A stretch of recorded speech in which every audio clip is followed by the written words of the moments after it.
السلام علیکم ویورز، کیا حال ہے؟ امید کرتی ہوں کہ آپ سب خیریت سے ہوں گے۔ نئے آنے والے ویورز سے التماس ہے کہ اگر انہوں نے ہمارا چینل فبیہا ٹیپس سبسکرائب نہیں کیا تو پلیز سبسکرائب والے بٹن پر کلک کریں اور بیل آئیکن پر بھی کلک کریں تاکہ ہر نئی آنے والی ویڈیوز آپ تک جلد پہنچ سکے۔ شکریہ۔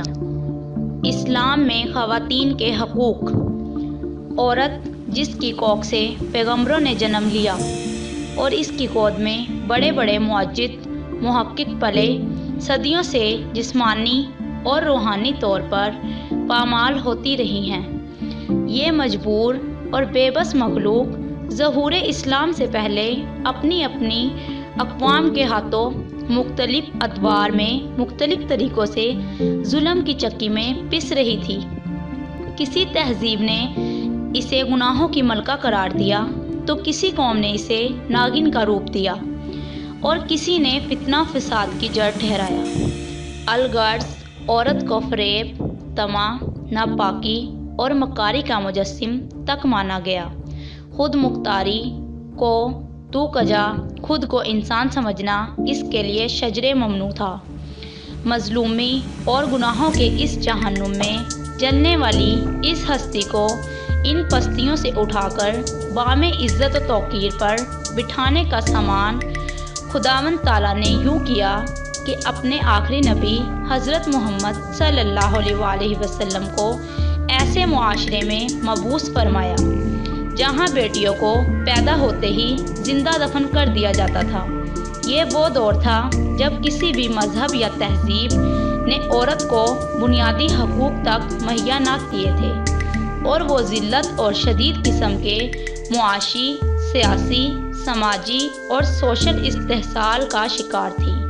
ایسے میں اسلام نے عورت کو وہ رتبہ دیا جو اس سے پہلے اسے کسی معاشرے نے نہ دیا تھا۔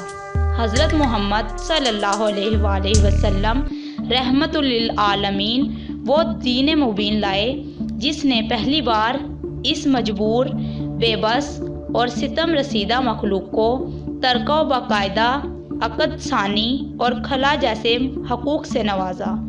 اسلام نے عورت کا ذکر خیر و مدح کے ساتھ کیا اور اس کو اللہ کی نشانیوں میں سے ایک نشانی اور نعمت عظیم قرار دیا۔ ان حضرت صلی اللہ علیہ وآلہ وسلم نے اس کی حیثیت مستقل قائم کی۔ ان کے حقوق ماں، بیٹی، بہن اور بیوی کی حیثیت سے متعین فرمائے اور انہیں ملکیت کا حق دیا۔ بیوی کو شوہر کی خادمہ کی بجائے رفیقہ حیات قرار دیا۔ جنت ماں کے قدموں تلے رکھی۔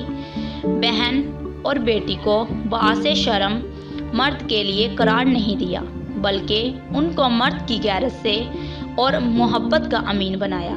غرض ہر پہلو سے عورت کو مقام عرفان عطا فرمایا اور اس کا وقار بلند کیا۔ اس معاشرے میں جہاں بیٹی کا پیدا ہونا ہی معیوب سمجھا جاتا تھا، وہاں آپ صلی اللہ علیہ وآلہ وسلم نے فرمایا، جب کسی کے ہاں بیٹی پیدا ہوتی ہے تو خدا تعالیٰ وہاں فرشتے بھیجتے ہیں جو گھر والوں پر اللہ کی سلامتی بھیجتے ہیں اور لڑکی کو اپنے پروں کے سائے میں لیتے ہیں اور سر پر ہاتھ پھیرتے ہیں اور ساتھ ہی یہ کہتے ہیں کہ یہ کمزور جان ہے جو ایک کمزور جان سے پیدا ہوئی ہے، جو اس بچی کی نگرانی اور پرورش کرے گا، قیامت کے دن تک خدا کی مدد اس کے ساتھ شامل حال رہے گی۔ خود ان حضرت صلی اللہ علیہ وآلہ وسلم نے اپنی بیٹیوں پر بے پناہ شفقت فرمایا کرتے تھے۔ اپنی پیاری بیٹی حضرت فاطمہ کے متعلق فرماتے تھے، جو شخص بھی لڑکیوں کی پیدائش کے ذریعے آزمایا جائے اور وہ ان کے ساتھ اچھا سلوک کریں اور آزمائش میں پورا اتریں تو یہ لڑکیاں اس کے لیے قیامت کے روز جہنم کی آگ سے بچانے کے لیے ڈھال بن جائیں گی۔ عورت کو بحیثیت بیوی جتنے حقوق اور سہولت اسلام نے عطا کی کسی اور مذہب اور معاشرے نے نہیں دی۔ ماضی کی پرشکوہ بادشاہتیں ہوں یا آج کی ترقی یافتہ اقوام، مگر یہ مسلم اور ثابت ہے کہ اسلام ہی وہ واحد مذہب ہے کہ جس نے زندگی کے ہر شعبے میں عورت کو تحفظ دیا ہے جو کسی اور مذہب نے اس کے بارے میں سوچا تک نہیں، اور یہ ایک حقیقت ہے کہ صرف اسلام نے ہی عورت کو تحفظ اور توقیر کی اعلیٰ اقدار سے نوازا ہے۔ آپ صلی اللہ علیہ وسلم کا فرمان ہے، تم میں سے وہ شخص سب سے بہترین ہے جس کا برتاؤ اپنے اہل و عیال کے ساتھ منصفانہ اور اچھا ہو۔ حضرت عائشہ سے پوچھا گیا کہ گھر پر حضور پاک صلی اللہ علیہ وسلم کا معمول کیا ہے؟ انہوں نے جواب دیا، جب تک آقا صلی اللہ علیہ وسلم باہر تشریف نہ لے جاتے، گھر کے مختلف کاموں میں ہم لوگوں کا ہاتھ بٹاتے۔ خطبہ حجۃ الوداع میں آپ صلی اللہ علیہ وسلم نے چیدہ احکامات کا ذکر کیا اور ان میں عورتوں کے حقوق اور ان سے حسن سلوک کی نصیحت فرمائی۔ اسلام نے عورت کو ماں کا بلند ترین اور سب سے مکرم اور مکمل روپ عطا کیا، والدین کی نافرمانی کو گناہ کبیرہ قرار دیا ہے۔ خود آپ صلی اللہ علیہ وسلم اپنی دودھ پلائی ماں حضرت حلیمہ رضی تعالیٰ عنہا کی بے حد عزت کرتے تھے، ان کی خوب خاطر مدارت کرتے، انہیں آتا دیکھ کر پکار اٹھتے، وہ میری ماں میری ماں، ان کے بیٹھنے کے لیے اپنی چادر بچھاتے، جب وہ جاتی تو خوب تحفے دے کر انہیں رخصت کرتے۔ اپنی رضائی بہن پر آپ صلی اللہ علیہ وسلم خصوصی محبت اور شفقت فرماتے تھے۔ جب وہ آپ صلی اللہ علیہ وسلم کو ملتی، آپ صلی اللہ علیہ وسلم ان سے انتہائی محبت کا برتاؤ کرتے اور انہیں تحفے وغیرہ دیتے اور انتہائی محبت سے رخصت کرتے۔ آپ صلی اللہ علیہ وسلم کا اپنی رضائی بہن سے حسن سلوک اس بات کا ثبوت ہے کہ بہنوں کی دلجوئی اور عزت افزائی عین کار ثواب اور سنت نبی صلی اللہ علیہ وسلم ہے۔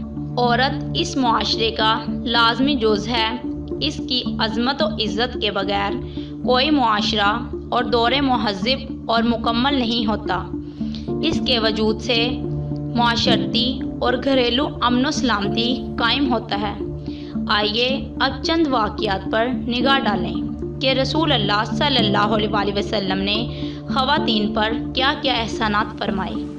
ماضی کی عورت ہمیشہ ہر طرح کے حقوق سے محروم رہی ہے، اس کے لیے علم و فن کے دروازے بند کیے گئے اور روحانی ترقی کے مدارج طے کرنے کے لیے راستے مسدود کیے گئے۔ کچھ تہذیبیں عورت کو صرف ناپاک تصور کرتی ہیں، ان کے خیال میں اس کے لیے پاک ہونا اور خیر و برکت کا سر چشمہ بننا کسی طرح ممکن نہیں۔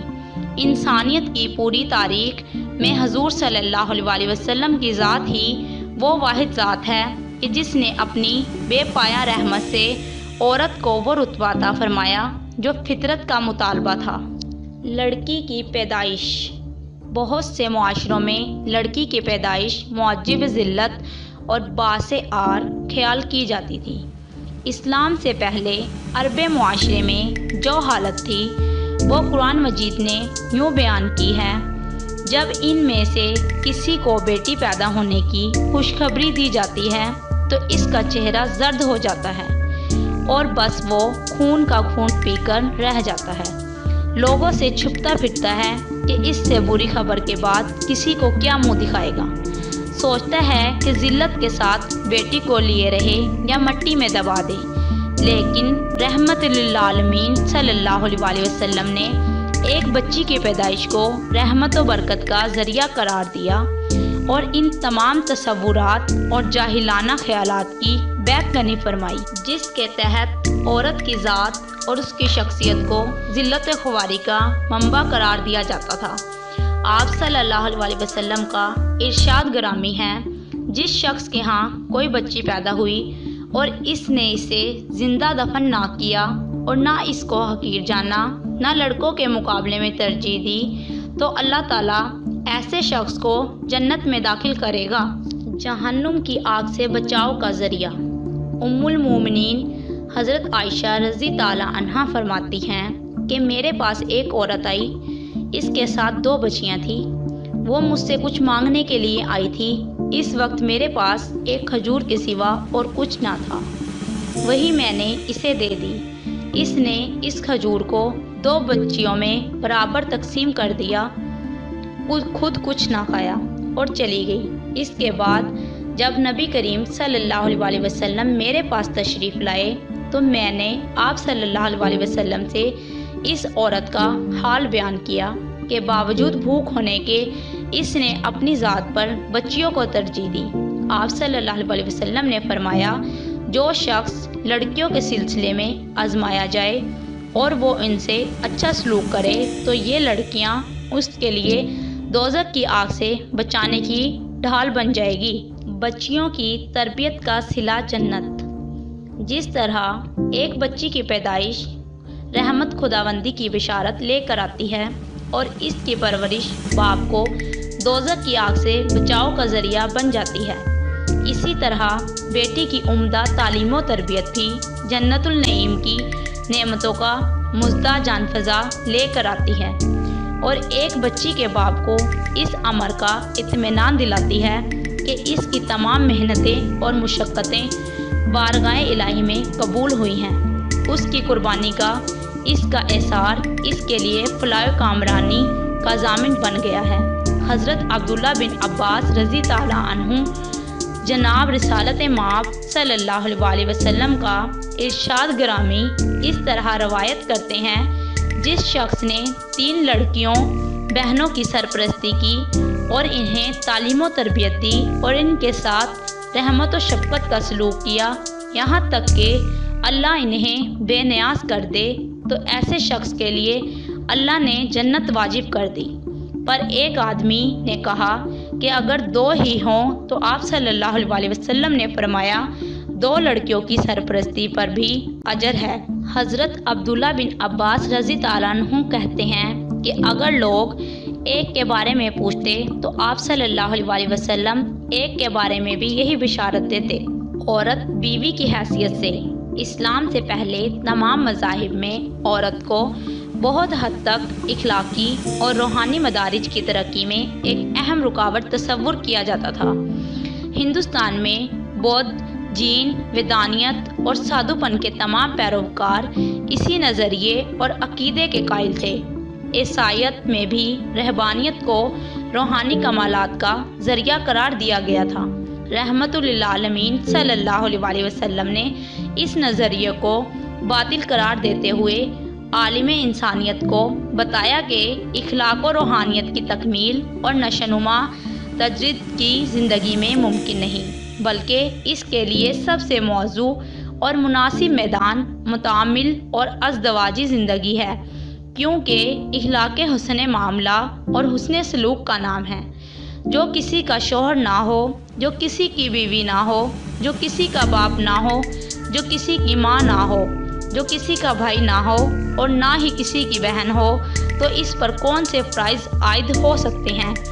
اور روحانیت اور اخلاقیت کے اعلیٰ مدارج طے کرنے کے لیے اسے کون سے فطری مواقع مل سکتے ہیں؟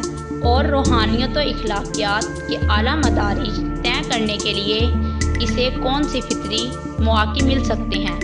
اسلام سے پہلے عرب کے معاشرے میں بیوی کی حیثیت سے عورت کی کوئی قدر و منزلت نہ تھی۔ ان کے معاشرتی اور معاشی حقوق کا کوئی تعین نہ تھا۔ ذرا سی باتوں اور کوتاہیوں پر انہیں مارا پیٹا جاتا تھا۔ حضرت عمر رضی تعالیٰ عنہ فرماتے ہیں کہ ہم لوگ اسلام سے پہلے عورتوں کو کسی شمار میں نہیں لاتے تھے۔ اسلام آیا تو اس نے ان کے بارے میں احکام صادر فرمائے اور ان کے حقوق مقرر کیے۔ بیوی کی حیثیت سے عورت کو اسلام نے جس لاسانی عزت و شرف سے ہمکنار کیا، اس کی کہیں مثال نہیں ملتی۔